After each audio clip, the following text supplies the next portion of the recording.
West Bengal ICDS পরীক্ষার জন্য যারা প্রিপারেশন নিচ্ছ তাদের সকলের জন্য আজকের এই ক্লাসটা গুরুত্বপূর্ণ। এর আগেও আমি বেশ কিছু ভিডিও দিয়ে দিয়েছি অলরেডি, যেগুলো তোমরা দেখতে পারো। আর আজকের এই ক্লাসটা মূলত ইন্ডিয়ান হিস্ট্রি থেকে নেওয়া, যেগুলো জিকে সম্পর্কিত। আর এগুলো হচ্ছে প্রত্যেক পরীক্ষার্থীকে জানতে হবে, মূলত এটি বেসিক ক্লাস। তাই প্রশ্নগুলো সাধারণত খুব সহজ এবং কিছুটা মিডিয়াম লেভেলের রাখা রয়েছে। তো দেখো, আজকের যে প্রথম প্রশ্নটাকে রাখা হয়েছে সেটা খুবই একটা বেসিক কোশ্চেন, কিন্তু এই বেসিক কোশ্চেনগুলো করতে গিয়ে অনেক সময় আমাদের আটকায়।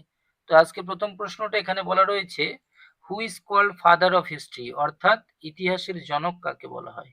তো ইতিহাসের জনক যাকে বলা হয় তিনি হলেন হেরোডোটাস। এখানে আর বলার তেমন কিছু নেই, এটা কম বেশি সকলে জানতে, তবু আরেকবার রিভিশন হয়ে যাচ্ছে। পরবর্তী যে প্রশ্নটাকে রেখেছি এখানে, বেদের সংখ্যা কয়টি? এইটি একটি প্রশ্ন।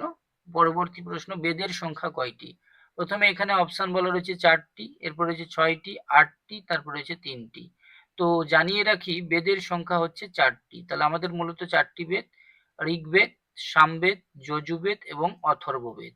তাহলে এই 4টি বেদের মধ্য থেকে অথর্ববেদ হচ্ছে সব থেকে আধুনিকতম বেদ, এটা আমাদের মনে রাখতে হবে। আর বেদাঙ্গ যদি বলা হয় কয়টি, তখন কিন্তু হবে 6টি। বেদাঙ্গ বললে 6টি, আর যদি বলা হয় বেদ তাহলে কিন্তু 4টি। তাহলে এটি কিন্তু এই প্রশ্নের রাইট অ্যান্সার। আশা করি বুঝতে পারছো, বেদ 4টি, বেদাঙ্গ 6টি। পরবর্তী প্রশ্নের দিকে এগিয়ে যাচ্ছি।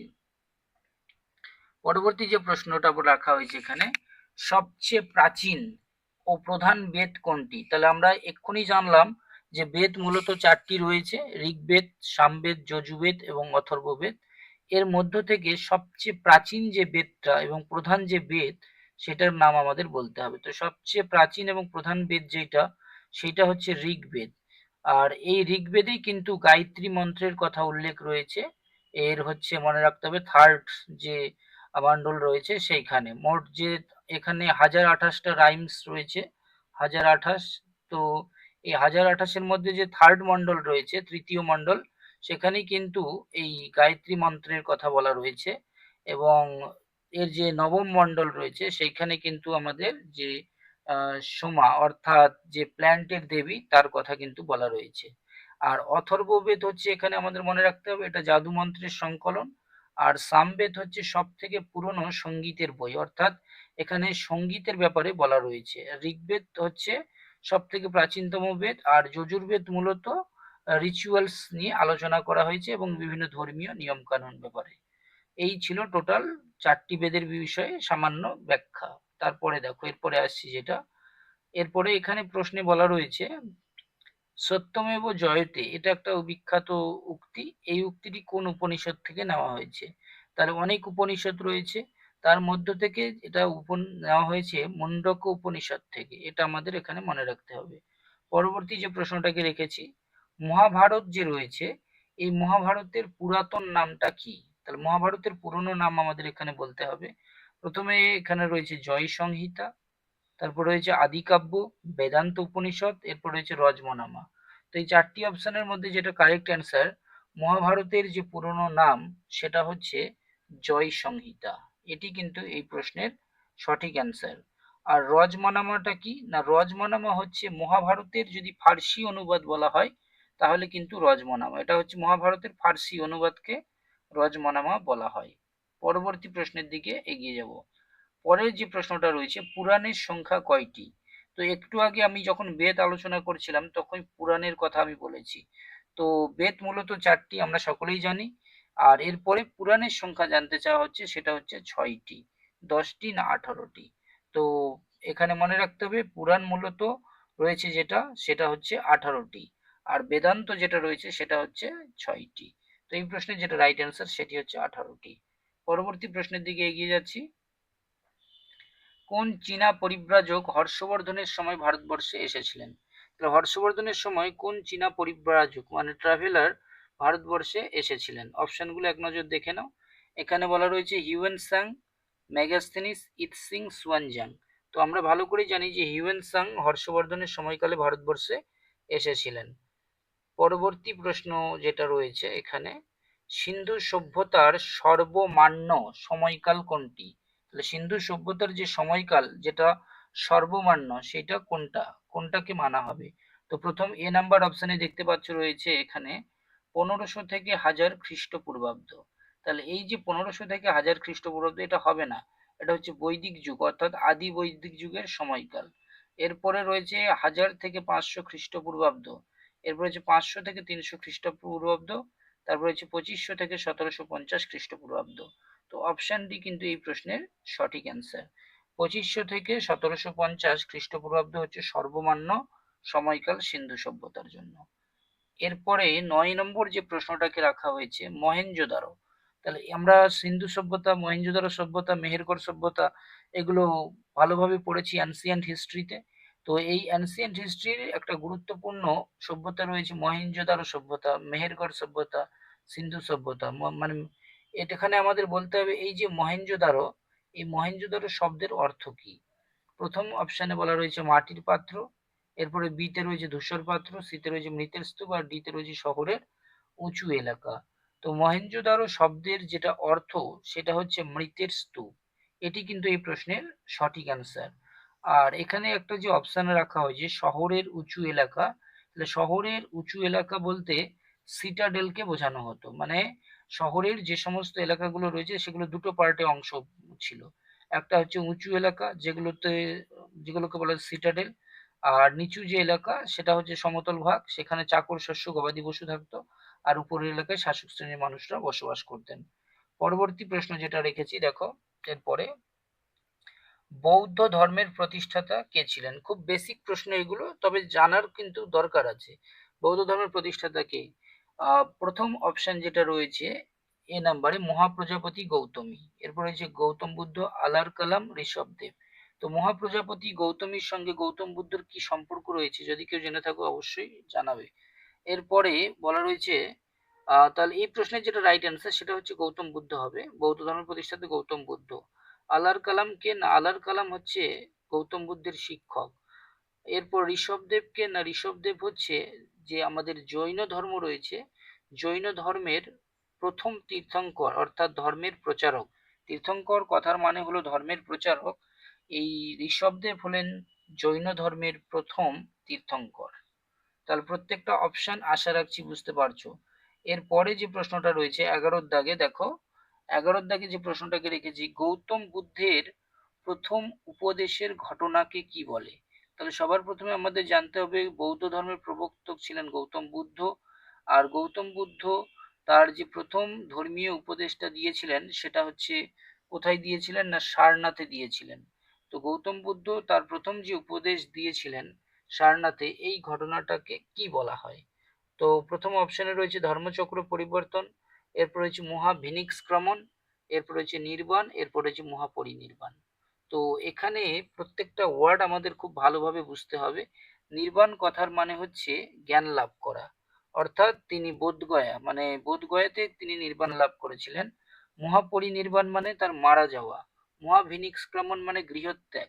আর প্রথম যে গৌতম বুদ্ধ তার যে ধর্মীয় উপদেশটা দিয়েছিলেন সেটাকে বলা হচ্ছে ধর্মচক্র প্রবর্তন। এটি এই প্রশ্নের রাইট অ্যান্সার। পরবর্তী প্রশ্নের দিকে এগিয়ে যাব।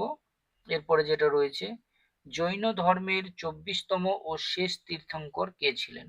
তাহলে তীর্থঙ্কর কথার মানে এর আগে আমি বলে দিয়েছি, তীর্থঙ্কর কথার মানে হচ্ছে জৈন ধর্মের যারা প্রচারক তাদেরকে তীর্থঙ্কর বলা হয়।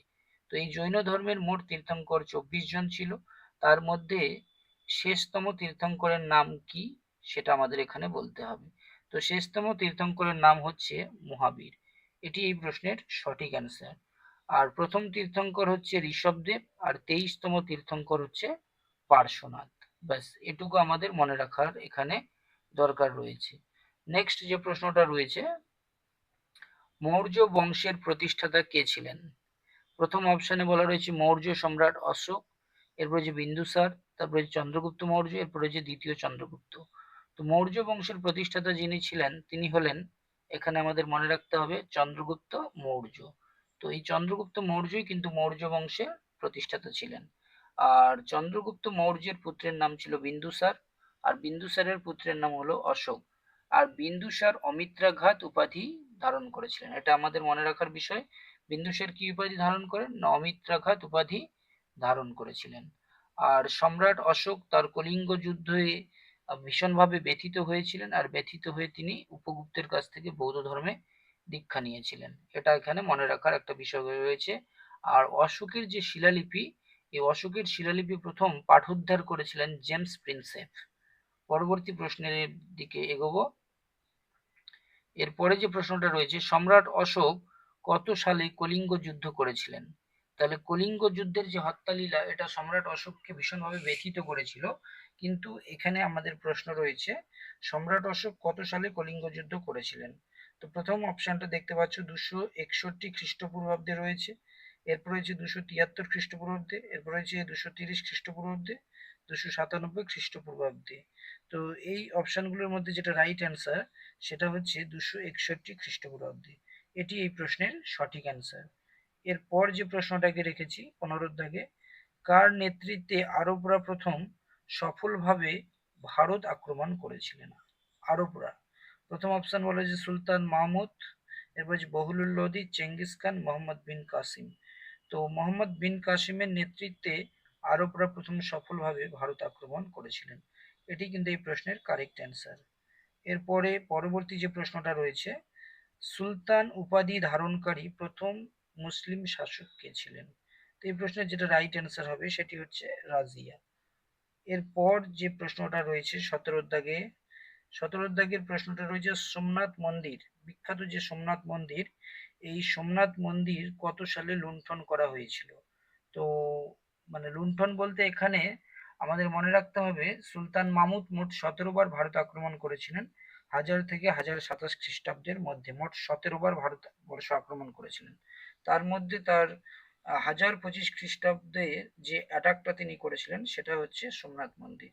তাহলে এটা কিন্তু এই প্রশ্নের রাইট অ্যান্সার। এর পরের প্রশ্ন যেটা রয়েছে, দাস বংশের প্রতিষ্ঠাতা কে ছিলেন? প্রথম অপশন বলা হয়েছে সুরদাস, এরপর হচ্ছে গিয়াসুদ্দিন বলবন, ইলতুৎমিশ, কুতুবুদ্দিন আইবক। তো দাস বংশের প্রতিষ্ঠাতা যিনি ছিলেন তিনি হলেন কুতুবুদ্দিন আইবক। এটি এই প্রশ্নের কারেক্ট অ্যান্সার।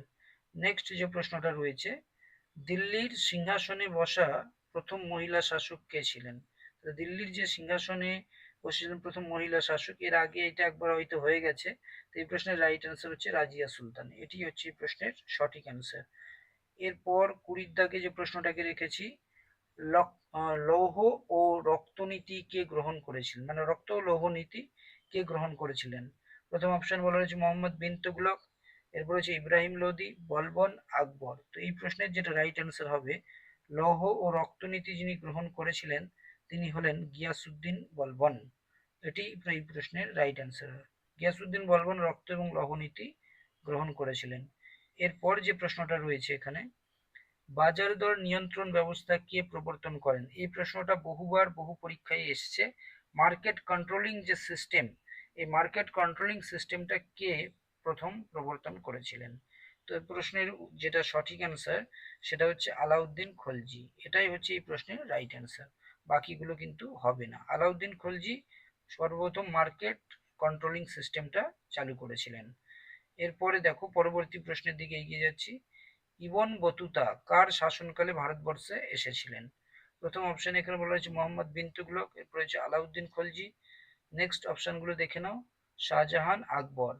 তো ইবন বতুতা যার সময়কালে ভারতবর্ষে এসেছিলেন তিনি কে, সেটা অবশ্যই যদি তোমরা জেনে থাকো অবশ্যই জানাবে। পরবর্তী প্রশ্নের দিকে এগিয়ে যাচ্ছি, তুগলক বংশের শেষ শাসক কে ছিলেন? তাহলে তুগলক বংশ বলতে হবে। তো তুগলক বংশের শেষ শাসক কে? প্রথম অপশনে এখানে বলা রয়েছে গিয়াসুদ্দিন তুগলক, এরপরে যে ফিরোজ শাহ তুগলক, নাসির উদ্দিন মাহমুদ তুগলক, শেখ সেলিম চিস্তি। তো এই চারটি অপশনের মধ্যে আমাদের ভালো করে জানতে হবে তুগলক বংশের শেষ শাসক যিনি ছিলেন তিনি হলেন নাসির উদ্দিন মাহমুদ তুগলক। এটি কিন্তু এই প্রশ্নের একেবারে কারেক্ট অ্যান্সার। পরবর্তী প্রশ্নের দিকে এগিয়ে যাব, বিজয়নগর সাম্রাজ্যের প্রতিষ্ঠাতা কে ছিলেন? বিজয়নগর যে সাম্রাজ্য, এই সাম্রাজ্যটা কে প্রতিষ্ঠা করেছিলেন? প্রথম অপশন বলা রয়েছে হাসান গঙ্গু, এরপরে হচ্ছে হরিহর বুক্ক, বিজয়ালয়, আর হচ্ছে প্রথম রাজেন্দ্র চোল। প্রত্যেকটা ব্যক্তি কিন্তু হিস্ট্রিতে গুরুত্বপূর্ণ এবং তাদের সম্পর্কে এক্সট্রা ইনফরমেশন জানাও আমাদের প্রয়োজন। তো হাসান গঙ্গু কোন সাম্রাজ্যের প্রতিষ্ঠাতা সেটা কমেন্ট করে জানাবে যে সত্যি তিনি বাহুমনি সাম্রাজ্যের প্রতিষ্ঠাতা ছিলেন কিনা। তো এই প্রশ্নের যেটা রাইট অ্যান্সার বিজয়নগর সাম্রাজ্য তো বিজয়নগর সাম্রাজ্যের প্রতিষ্ঠাতা ছিলেন হরিহর ও বুক্ক, এটি কিন্তু এই প্রশ্নের কারেক্ট অ্যান্সার। আর এই যে বলা রয়েছে প্রথম রাজেন্দ্র চোল, ইনি হচ্ছেন চোল বংশের শ্রেষ্ঠ সম্রাট, প্রথম রাজেন্দ্র চোল। পরবর্তী প্রশ্নের দিকে এগিয়ে যাব। 25-এর দাগে যে প্রশ্নটা রয়েছে, এখানে বলা রয়েছে মোগল সাম্রাজ্যের প্রতিষ্ঠাতা কে? খুব বেসিক কোশ্চেন। ঔরঙ্গজেব, হুমায়ুন, আকবর, বাবর। তো সকলেই জানে এটা, যে মোগল সাম্রাজ্যের প্রতিষ্ঠাতা ছিলেন বাবর। বাবর আর ইব্রাহিম লোদির মধ্যে 1526 সালে পানিপথের যুদ্ধ হয়েছিল, আর এই যুদ্ধে ইব্রাহিম লোদিকে হারিয়ে বাবর সিংহাসনে আরোহণ করেছিলেন। পরবর্তী প্রশ্ন যেটা রয়েছে, পানিপথের প্রথম যুদ্ধ কবে হয়েছিল? সালটা একটু আগে বলে দিলাম, 1526। এবার দেখো পরবর্তী প্রশ্ন। এই প্রশ্নটা সেন্ট্রাল লেভেলের পরীক্ষায় এসছে, প্রশ্নটা গুরুত্বপূর্ণ। দিন ই ইলাহি নামক যে ধর্মমত, এই ধর্মমতটা কে প্রবর্তন করেছিলেন? প্রথম অপশনে এখানে বলা রয়েছে ঔরঙ্গজেব, এরপর রয়েছে হুমায়ুন, আকবর, শাহজাহান। তো দিন ই ইলাহি নামক যে ধর্মমত, এই ধর্মমত প্রবর্তন করেছিলেন আকবর, এটি এই প্রশ্নের রাইট অ্যান্সার। আকবর অনেক কিছু করেছিলেন। আকবর বন্দি যে দাস, এই দাসেদেরকে মুক্তি দিয়েছিলেন, জিজিয়া কর তুলে নিয়েছিলেন, এবং আকবরের আমলে সাহিত্যের ক্ষেত্রে কিন্তু অনেক উন্নতি ঘটেছিল। এগুলো আমাদের এখানে মনে রাখতে হবে। আর আকবরের যে আত্মজীবনী, সেটার নাম হচ্ছে আইন ই আকবরী, যেটা রচনা করেছিলেন আবুল ফজল। আবুল ফজল ছিলেন একজন ঐতিহাসিক। পরবর্তী প্রশ্ন যেটা রয়েছে, তাজমহলের প্রধান স্থপতি কে ছিলেন? খুব গুরুত্বপূর্ণ একটা প্রশ্ন। প্রথম অপশন বলা রয়েছে আব্দুল রহিম খানে খানা, ওস্তাদ আহমদ লাহোরী, রহিম খান, আবুল ফজল।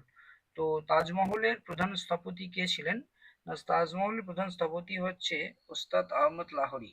যদিও এটা শাহজাহানের সময়কালে তৈরি হয়েছিল, কিন্তু এটার নির্মাতা বা স্থপতি হচ্ছে ওস্তাদ আহমদ লাহোরী। এটাই আমাদের এখানে মনে রাখার বিষয়। এরপরে 29-এর দাগে যে প্রশ্নটা রেখেছি, মারাঠা সাম্রাজ্যের প্রতিষ্ঠাতা কে ছিলেন? প্রথম অপশনে বলা রয়েছে শেরশাহ, এরপর রয়েছে দ্বিতীয় পুলকেশী, তৃতীয় রয়েছে দাদাজি কোন্ডদেব, আর এরপরে যে অপশনটা রয়েছে সেটাই কিন্তু রাইট অ্যান্সার, শিবাজি। পরবর্তী প্রশ্ন যেটা রয়েছে 30-এর দাগে, এটাই আজকের লাস্ট প্রশ্ন। কোন পর্তুগিজ নাবিক প্রথম ভারতবর্ষে এসেছিলেন? প্রথম অপশন রয়েছে আলবুকার, এরপর রয়েছে ভাস্কো দা গামা, ম্যাগেলান, উপরের কোনোটিই নয়। তাহলে যে পর্তুগিজ নাবিক প্রথম ভারতবর্ষে এসেছিলেন তিনি হলেন ভাস্কো দা গামা। এটি কিন্তু এই প্রশ্নের রাইট অ্যান্সার। তো আশা রাখছি প্রশ্নগুলো তোমাদের অবশ্যই কাজে লাগবে, এবং এই ধরনের আরো ভিডিও যদি পেতে চাও চ্যানেলটাকে সাবস্ক্রাইব করে রাখতে পারো, এই ধরনের এডুকেশনাল ভিডিওগুলো পাওয়ার জন্য, যেগুলো তোমাদের রিভিশনকে আরো দৃঢ় করে তুলবে এবং প্রস্তুতিকে আরো ভালো করবে, যাতে তোমরা পড়াশোনার সঙ্গে টাচে থাকতে পারো। তো আজকের মতো এখানেই ক্লাসটা আপাতত শেষ করছি। পরবর্তীতে আবার এরকমই ক্লাস আসবে।